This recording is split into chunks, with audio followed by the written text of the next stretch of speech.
C'est encore Evelyne. Je vais juste continuer la deuxième partie de la vidéo que tu commençais tantôt concernant l'importance de consulter le Seigneur avant de prendre des résolutions dans nos vies.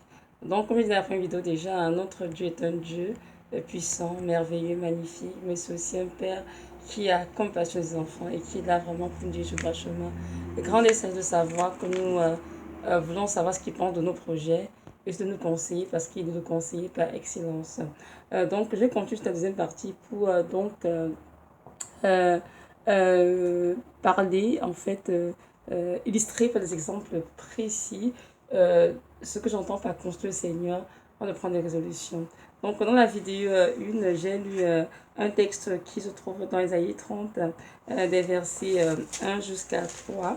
Je peux les relire, c'est un premier ici. Donc, ça dit ceci, Isaïe 30, 1 à 3 dit « Malheur, dit l'Éternel, aux enfants rebelles qui prennent des résolutions sans moi et qui font des alliances sans ma volonté, pour accumuler péché sur péché, qui descendent en Égypte sans me consulter, pour se réfugier sous la protection de Pharaon, et chercher un abri sous l'ombre de l'Égypte. La protection de Pharaon sera pour vous une honte et l'abri sous l'ombre de l'Égypte, une ignominie. Donc, évidemment, j'ai bien sûr que c'est un contexte dans lequel les peuples d'Israël étaient supposés aller en déportation à Babylone, mais il y a un groupe d'enfants d'Israël qui a choisi de désobéir au Seigneur. Ce sont ce qu'on appelle les rebelles. Ils ont choisi d'aller plutôt chercher une protection auprès de Pharaon en Égypte, alors que c'était la volonté de Dieu du tout, parce que la volonté de Dieu avait été révélée par Jérémie qui a dit parce qu'ils avaient péché, ils devaient tous se soumettre au roi de Babylone et non aller en captivité à Babylone et y passer évidemment tout le temps prévu le Seigneur. Mais beaucoup ont choisi de désobéir pour aller donc chercher du refuge en Égypte. Et c'est qui a vraiment déplu le Seigneur. Soit il est dit au début du verset, malheur aux enfants rebelles parce qu'ils ont rebellé contre le Seigneur. Notre Dieu désire que nous puissions vraiment le consulter avant d'agir, avant de prendre des décisions dans nos vies. Et ce dans tous les domaines et dans tous nos projets, dans les petits comme dans les grands projets, car notre Dieu est un Dieu de tout, des petites choses, des grandes choses aussi. Et aussi, évidemment, ça lui fait beaucoup comme un plaisir de savoir que nous sommes concernés parce qu'il pense de nous, de ce que nous voulons faire. Hein. Notre Dieu est notre Père, voyez-vous, nous sommes ses enfants. Donc, il est toujours besoin un enfant qui vient vraiment demander, Seigneur, qu'est-ce que tu penses de tel projet, qu'est-ce que tu penses de tel ce que je veux faire dans ma vie, voilà ce que sur mon cœur, qu'est-ce que tu en penses, Seigneur. Maintenant, j'ai donné l'exemple, on n'est pas dedans là du mariage, comme il est important de construire le Seigneur avant de se marier. J'ai perçu de l'importance de construire le Seigneur avant d'entrer en relation avec des personnes que nous désirons fréquenter. Très très important. Donc je vais détailler cela de long en large. Donc si vous voulez savoir depuis les questions, soyez de côté dans la première vidéo. La seconde vidéo que je vais faire. Et ici je vais aborder justement le voyage. Le voyage. Comme notamment aller en vacances pour plusieurs chrétiens. Vous savez, on est dans une société où tout est organisé de sorte que tout le monde euh, voyage pendant l'été, et puis prendre des vacances, etc. etc. Et puis pour se reposer, pour s'amuser, voyez-vous. Et les enfants de Dieu, on ne va oublier que Dieu a son mot à dire aussi sur les vacances. Et mon Dieu, je vous assure, c'est pas c'est spécial, Seigneur. Vous aimez le Seigneur, moi aussi. Hein. Je voulais voyager, ben, je voyage, je crois, je vais aux États-Unis, je vais en France, parce qu'il me plante. Mais j'ai compris en fait. Ah mon Dieu, à un moment donné de ma vie que non, ça marche pas comme ça, ma chérie. Tu vas te lever et aller où tu veux, parce que tu veux, parce que j'ai l'argent pour y aller. Le Seigneur a son mot là-dessus. Et vraiment, Dieu me fait comprendre que vraiment, vous savez, notre Dieu, il voit tout. Il m'a dit, et venu, je vois tout ce dans ta vie. Je connais tes sentiers, ton chemin. Alors, lorsque tu veux voyager, il faut demander ce que j'en pense. C'est ce que c'est de temps pour donner dans tel pays, dans tel, visiter une telle personne. C'est à moi d'ordonner. Tu vas faire ce que tu veux ta vie, mon amour, parce que ta vie m'appartient. C'est qui hein? On est dans j'ai dans une vidéo dans 1 Corinthiens 6, 19 avant, où Dieu dit bien que nous sommes les temples du Saint-Esprit et que nous apportons à nous-mêmes. Donc, nos vies appartiennent à Dieu. Tous ceux qui sont chrétiens, ceux qui sont vêtements convertis, leur vie appartient au Seigneur. Donc, c'est Dieu qui dispose de la vie comme bon lui semble. Donc, pas c'est vie partie où on veut prendre l'argent. Non, non, non, du tout.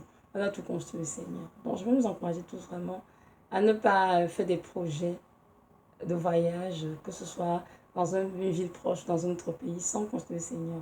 C'est important vraiment de construire, de dire Seigneur, voilà ce qui est sur mon cœur pour cet été, les enfants et mon mari, j'aimerais voyager, j'aimerais faire ceci, qu'est-ce que tu en penses? Et notre Dieu, qui est assis sur son trône, qui voit tout autour de nous, qui est capable de nous, de veiller sur nous et de nous préserver des embûches de l'ennemi, il sera même de nous dire oui ou non à ce voyage. Vous savez, le Sud-Africain qui est étranger, et il y a beaucoup d'enfants de Dieu qui très souvent vont aller dans le pays natal passer les vacances. J'ai vu que beaucoup, même si ce sont des chrétiens, ils vont très souvent sans demander l'avis du Seigneur. Et ça, c'est extrêmement grave. Parce que notre Dieu est notre chef protecteur de tous les âges. Mais lorsque nous sortons sa volonté, lorsque nous faisons ce qui nous tente, très souvent, je vous assure qu'on recorte, c'est très très amer. Comme on l'a dit ici dans Isaïe 30, ici on peut chez les enfants, qui seraient allés chercher, d'aller en Égypte chercher la prison de Pharaon. Quand nous allons nous lever, aller dans nos pays, faire ce que nous voulons, parce qu'on rencontre la famille, de descendre et tout. Mais sans ce que Dieu en pense.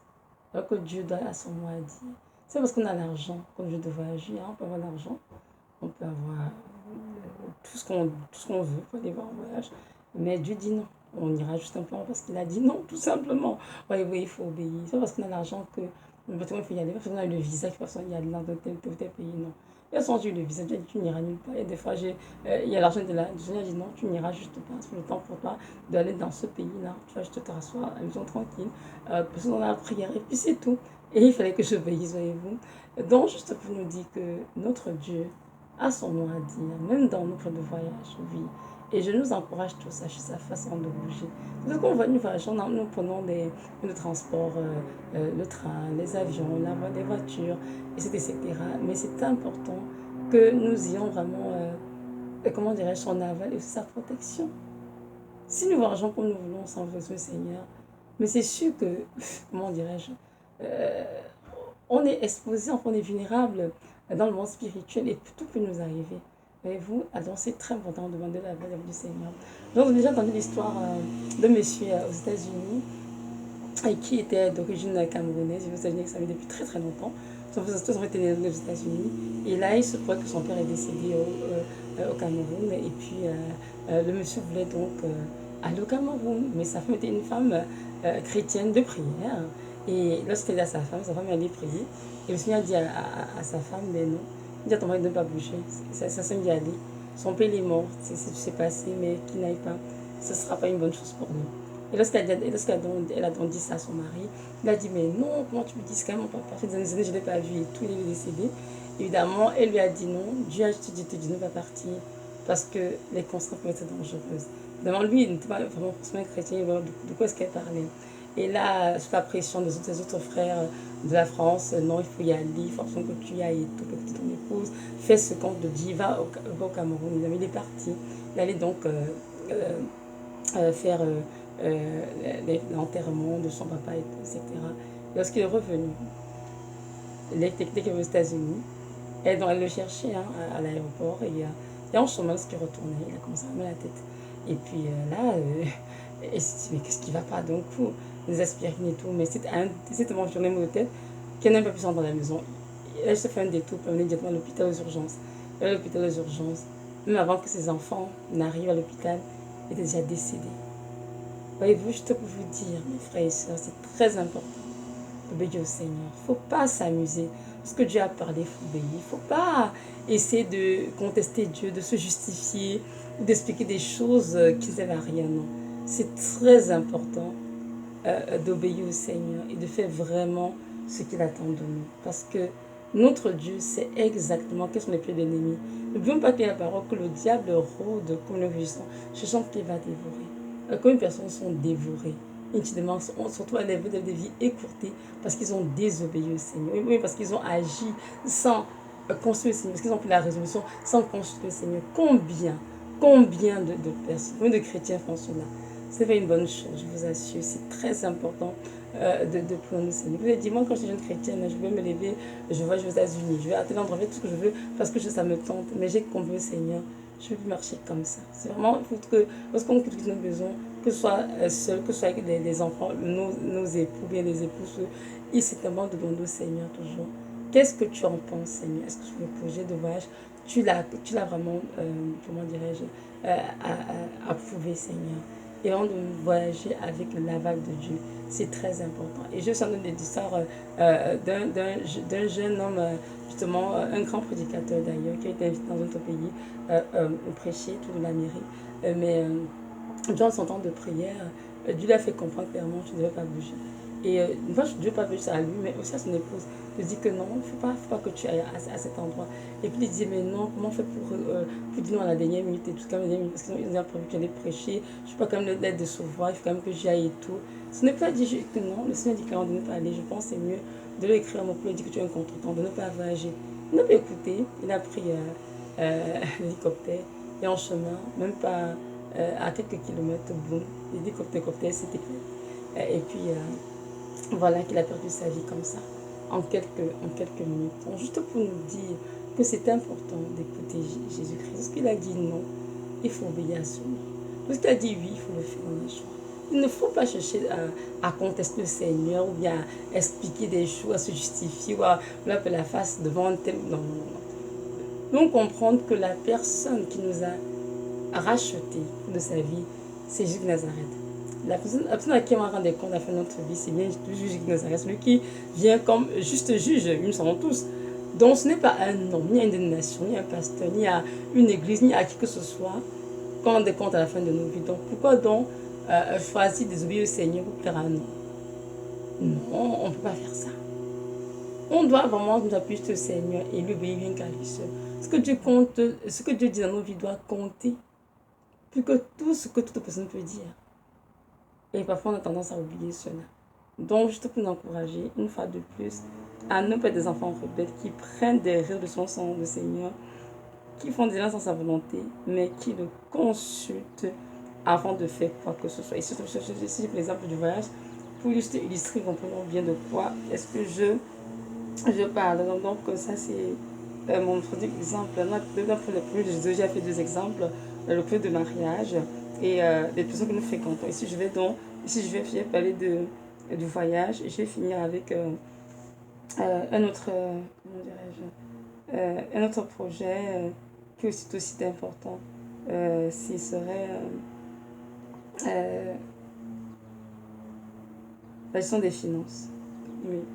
Nous pouvons voir ici de nos jours que oui, lorsqu'on a l'argent, on a cette tendance dans cette société qui est très capitaliste à dépenser n'importe comment. On s'achète tout ce qu'on veut, tout nous passe par l'esprit, tout ce qui nous tente, on veut se l'offrir. Mais en tant qu'enfant de Dieu, on comprend que, en fait, ce qui est notre propriété et tout ce qui nous appartient à Jésus. Nous sommes que des gérants et nous devons rendre compte comment on a géré l'argent qu'il nous a donné.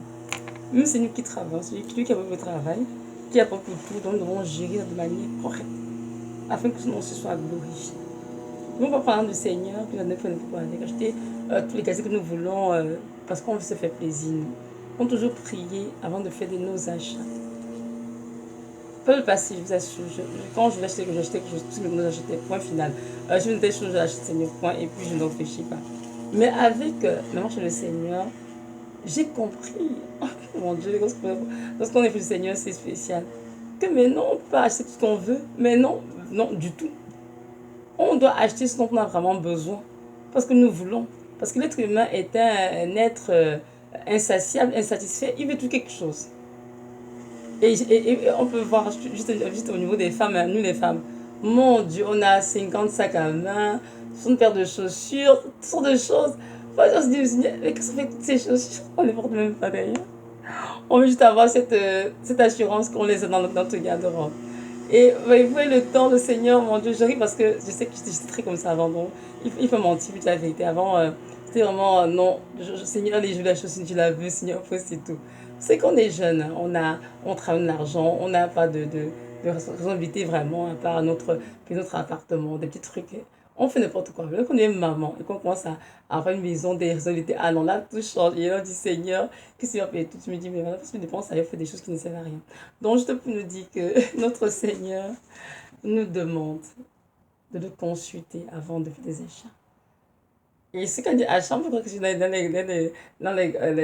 les grandes choses, comme acheter une maison, une voiture, des ordinateurs, etc. Non, c'est dans tout. Moi, je vous assure, j'ai écouté une sœur, ça m'a trop fait rire. Une sœur aux États-Unis qui est très très proche du Seigneur. et qui est peintre. Et là, elle voulait donc, elle voulait s'acheter un pinceau pour pouvoir finir un cadre qu'elle avait commencé. Et je vous assure, lorsqu'elle allait en magasin, elle sentait juste pas bien, comme si il y avait quelque chose qui clochait. Et là, elle le prier, dit, Seigneur, pourquoi est-ce que je me sens, enfin, pas trop bien d'aller à magasin chercher un autre pinceau? Et le Seigneur lui dit, mais c'est le Saint-Esprit qui vient de te parler, en fait. En fait, Claire, tu as besoin d'un autre pinceau. Ce que tu as acheté est l'argent suffisant pour finir le cadre que tu as commencé. Et elle a dit, oh, mais si Seigneur, ça, je me dit que c'est pour ça. Si tu étais sorti, tu allais non seulement pécher contre moi, mais vous ouvrir les portes, l'ennemi pour venir te triturer pour rien. Et voyez-vous, ça peut paraître, comment dire, bizarre, hein, mais Dieu me fait réaliser, en fait, lorsque nous faisons des choses qui ne rien n'approuve, en fait, on entend pécher contre lui. Et par conséquent, ça ouvre des portes à l'ennemi. Je n'aurais pas dû cet argent-là pour cette chose-là. Sinon, on a une société où c'est mon argent, je travaille, je fais ce que je veux. Mais tout enfant de Dieu qui est vraiment converti doit comprendre que l'argent qu'il a ne lui appartient pas. Il n'est qu'un gestionnaire. Mais le propriétaire de cet argent, c'est Jésus-Christ, notre Seigneur Sauveur, à qui il devra rendre compte à la fin de sa vie. Donc, même pour nos projets d'achat, que ce soit pour la maison, que ce soit pour la voiture, bref, pour tout ce que nous avons acheté, demandons au Seigneur toujours ce qu'il en pense, Seigneur. Est-ce que ça vaut le coup? Est-ce que c'est nécessaire? Est-ce que c'est nécessaire? Et notre Dieu, même si on a des habits, et notre Dieu va nous parler clairement et dire oui, voilà, je l'approuve, bien non, je ne l'approuve pas. C'est ça, je vous assure, si je risque parce que je me suis rendu compte en fait car avant je faisais beaucoup d'erreurs, voyez-vous. Et pour moi, c'était pas un péché, moi c'est normal, c'est non Seigneur. En plus, la chose est en sorte, je veux, je l'achète et puis c'est tout quoi. Mais lorsque j'ai commencé à m'approcher du Seigneur, je me suis dit, waouh Seigneur, mais moi j'ai péché à fond, contre personne me rend compte, Seigneur, je sais beaucoup de choses, mais je sais que tu es ignorant. Maintenant, je t'enseigne vraiment, comment dire, pour que tu comprennes c'est quoi mon cœur par rapport à toutes ces choses que tu faisais auparavant. Puis j'approuvais pas, mais pour l'instant, je disais rien parce que je suis encore immature. Donc, quand tu comprends, maintenant, je te dis clairement ce que j'en pense. Non, ma chérie, tu vas te passer n'importe quoi parce que ça te tente. Non. Tu vas prendre dont tu as besoin et que je juge que tu as vraiment besoin. Puis, essayer de faire des choses dont tu as besoin. Quand de mon tronc, je me rends compte qu'en fait, tu n'as pas besoin de ça. Il dit, quand je te regarde, je sais que tu n'as pas besoin de ça. Je sais que tu n'as pas besoin de ça. Et donc, d'où l'important de toujours prier, chercher ma face avant de faire quoi que ce soit. Et je vous assure que là, je fais des efforts en allant au Seigneur ce qu'il en pense, mais jusque là, j'arrive toujours à déraper quand même. Et là, j'aurais dit, oh, c'est juste désolé, je reviens Dieu et tout. Il dit, il faut de plus et tout. Mais le Seigneur est un Dieu très patient, compatissant. Il sait très bien que la marque est un processus. Hein. La sanctification, c'est un processus. Hein. Donc, il nous entraîne, il nous dépouille tranquillement. Et il sait qu'un jour, on sera parfait comme il est parfait et être à son image. Donc, amen.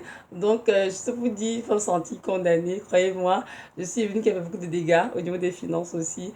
Mais dans sa grâce, il m'a relevé et il continue de m'éduquer comment gérer l'argent qu'il me confie avec beaucoup de sagesse. Donc voilà, c'est ça. Donc juste pour dire cet exemple, que dans notre feuille d'achat, notre Dieu à son mot a dit, on va faire n'importe quelle personne qui nous donne, car nous devons rendre compte à la fin des temps. Donc voilà, c'est ça. Je finis avec un troisième thème qui concerne nos projets d'aller voir les médecins lorsqu'on n'est pas bien. Nous sommes dans un pays, enfin pas un pays, nous sommes dans une société où pour nous qui vont à l'étranger, on a la carte d'assurance maladie. Hein, et on a tous ces tendances à se présenter à l'hôpital pour un réduit, pour un nom, pour un X, pour un petit truc. On couvre sur l'hôpital. Mais on comprend que l'enfant de Dieu, qui est en proche du Seigneur, qui a cette attitude de Seigneur, pas à l'hôpital, hein, comme il veut. Parce que oui, je vais le plus que j'ai à l'hôpital dans mon nom. Un enfant doit toujours construire le Seigneur en de mettre son pied à l'hôpital. Et ça aussi, je ne le faisais pas avant. Avant, c'était toujours non, je me sens même à l'hôpital. Mais dès qu'un enfant me dit tout, je suis à l'hôpital. Et là, je voulais ma marraine et tout. Elle m'a dit non, Evelyne, que tu arrêtes de tout en et que tu arrêtes à la prière du Seigneur.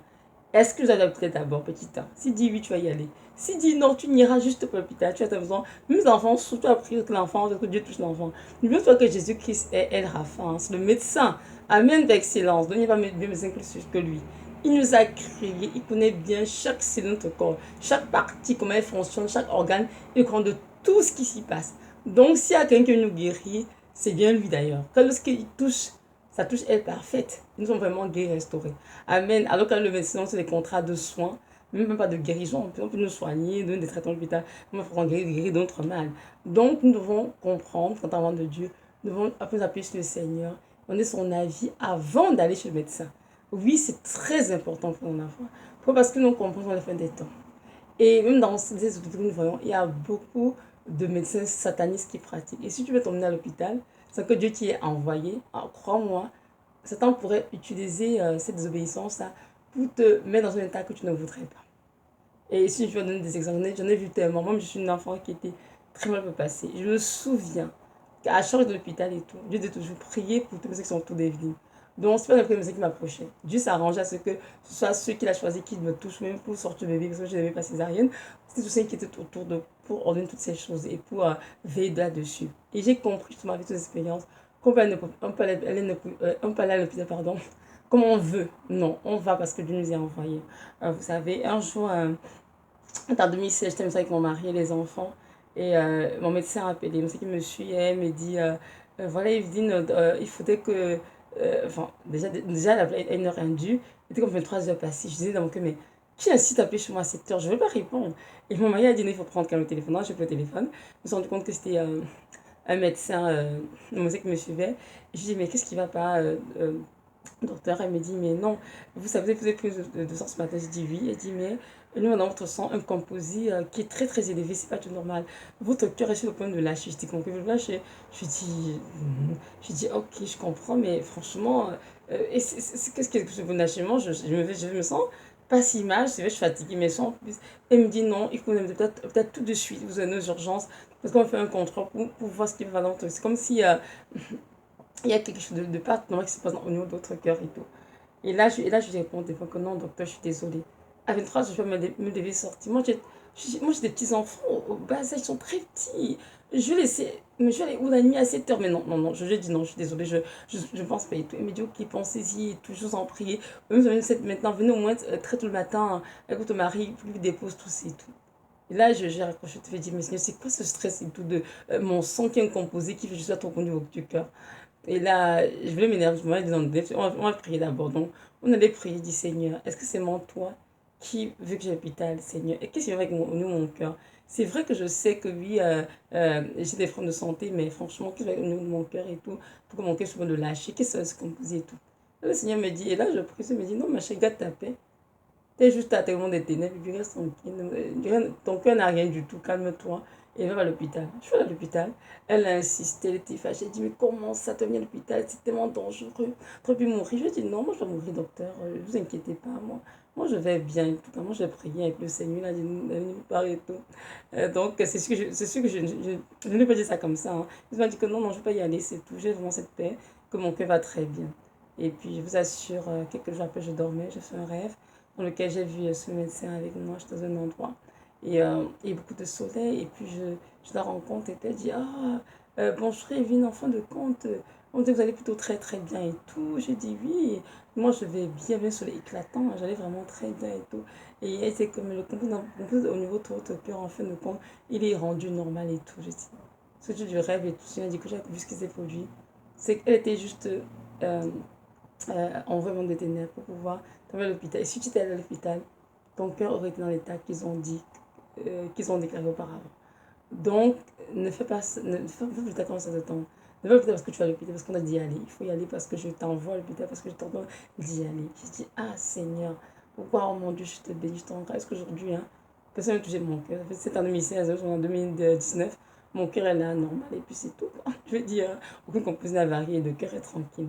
Donc, juste pour nous dire ceci, c'est que nous ne vont pas aller à l'hôpital, parce que ça nous tente, non. On va peut-être ce que Dieu a ordonné. Pas juste pour nous, même pour nos enfants, pour nos proches, nous devons toujours prier, chercher la de Dieu, chercher sa face avant d'y aller. Si Dieu dit allez à l'hôpital, on y va. Si Dieu dit non, on n'ira pas. On va tomber au Seigneur, sachant de toute façon qu'il est le médecin d'excellence et qu'il n'y a personne qui peut guérir comme lui. Non, personne ne peut guérir comme lui. Personne ne peut nous toucher comme il le fait. Et lorsqu'il nous touche, la guérison et la sont parfaites. Donc donc c'est juste le dernier exemple que je prenais pour nous expliquer et nous encourager en même temps d'apprendre à connaître notre Seigneur avant de prendre des résolutions. Je vous assure, très important. Donnez à Dieu vraiment de vous donner cette habitude. Il va vous aider à développer cela. Et au fil des temps, cela sera bénéfique pour vous et pour votre famille. Donc voilà, n'oublions surtout en fin des temps, tu reviens bientôt. Donc c'est très très important de comprendre que nos vies lui appartiennent en effet et qu'il en dispose ça comme il veut et que nous rencontre un jour. Et que nous ne devons pas faire des choses qui nous plaisent, qui nous tentent, en nous appuyant sur notre propre sagesse ou sur nos convoitises charnelles. Nous devons vraiment nous appuyer toujours et toujours sur notre Dieu, notre Père Tout-Puissant qui veille sur nous et le laisser vraiment nous dire exactement ce qu'il attend de nous. Et évidemment, on va obéir à ce qu'il nous demande pour sa gloire et pour notre propre bien. Donc voilà. Maintenant, si tu m'écoutes et que tu invoques ce Dieu, je vais te dire que notre Dieu, c'est Jésus de Nazareth, ce Dieu Tout-Puissant, parfait en amour, Dieu parfait pour tous, qui t'a créé, qui t'a aussi sauvé. Et nous avons pour toi que tu vis là. Donc je t'encourage vraiment à ne pas te, comment dirais-je, à ne pas hésiter, mais vraiment à faire soit de foi, prends tous tes péchés, ouvre ton cœur et accepte comme ton sauveur et ton Seigneur. Et que tu saches qu'il t'aime d'un amour éternel et ineffable. Donc voilà, sois richement béni dans le nom puissant de Jésus. Amen.